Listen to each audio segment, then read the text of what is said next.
Players often disagree with how commentators call the game. Matthew Jentzsch and Patrick Dangerfield are two guys who believe they can do just as good a job. Well, we'll let you be the judge of that.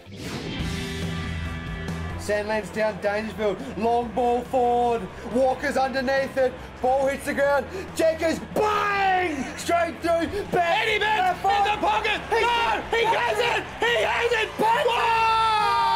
I can't believe it! Unbelievable! Eddie Betts, the magician at work! And that's as good as you'll see, Matthew Jentzsch. Yes, Pat, he's been unbelievable, the young fella. He just swung around the left, kicked it high, low, spinning, The torpedo. back spinning, Unbelievable! up-country punt. Stephen Hill from the back pocket, kicking out for Fremantle. Dangerfield, intercept mark, wheels around, left foot, but no, Walker's marked it.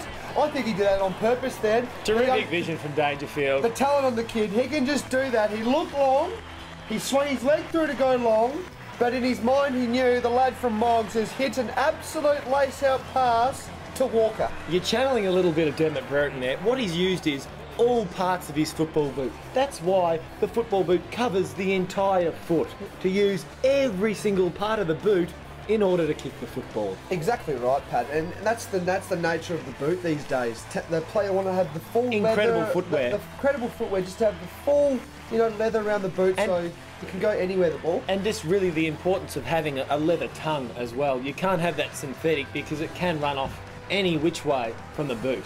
Totally agree, Pat. Former captain Mark Ricciuto is the only Crow to have won the game's highest individual honour, the Brownlow Medal. That was back in 2003, and it turned out to be quite a night. As we delve into the archives, Mark recalls his stellar season and tells us what he recalls of that night. It's all thanks to our major sponsor, Toyota. Keep an eye out, or better still, test drive the all-new Camry. Oh, I'll be a bit nervous later on, I guess, but probably not expecting to win it, but be good to get a few votes and have a good night. He's probably had a pretty consistent year all round, and there's probably not too many guys that are actually going to take many votes off him, I wouldn't think.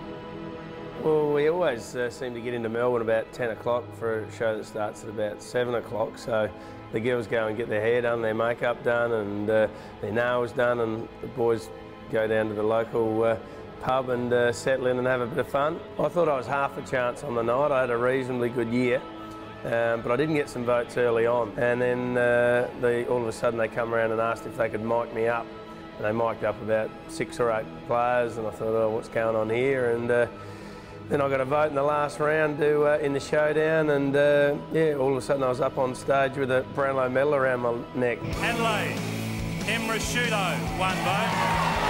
There is a three-way tie for the Brownlow medal. A. Goods, M. Ricciuto and M. Buckley.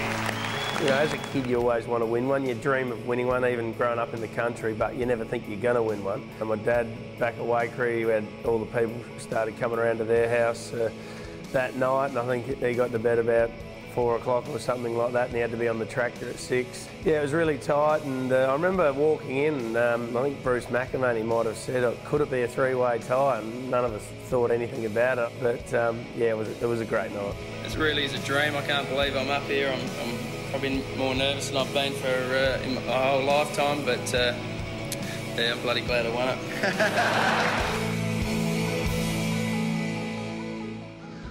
One of the issues that divides the football community is whether umpires should bounce the ball or throw it up. Farmers Union Iced Coffee wanted to know what fans thought, so they asked them to have your say.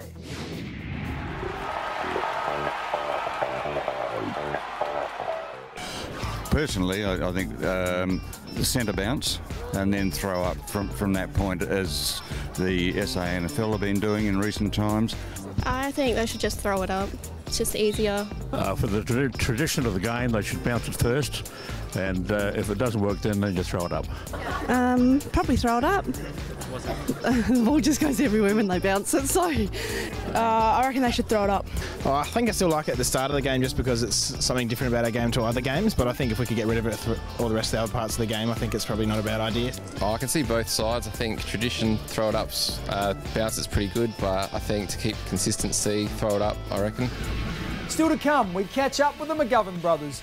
One's a Crow, the other an emerging star at West Coast.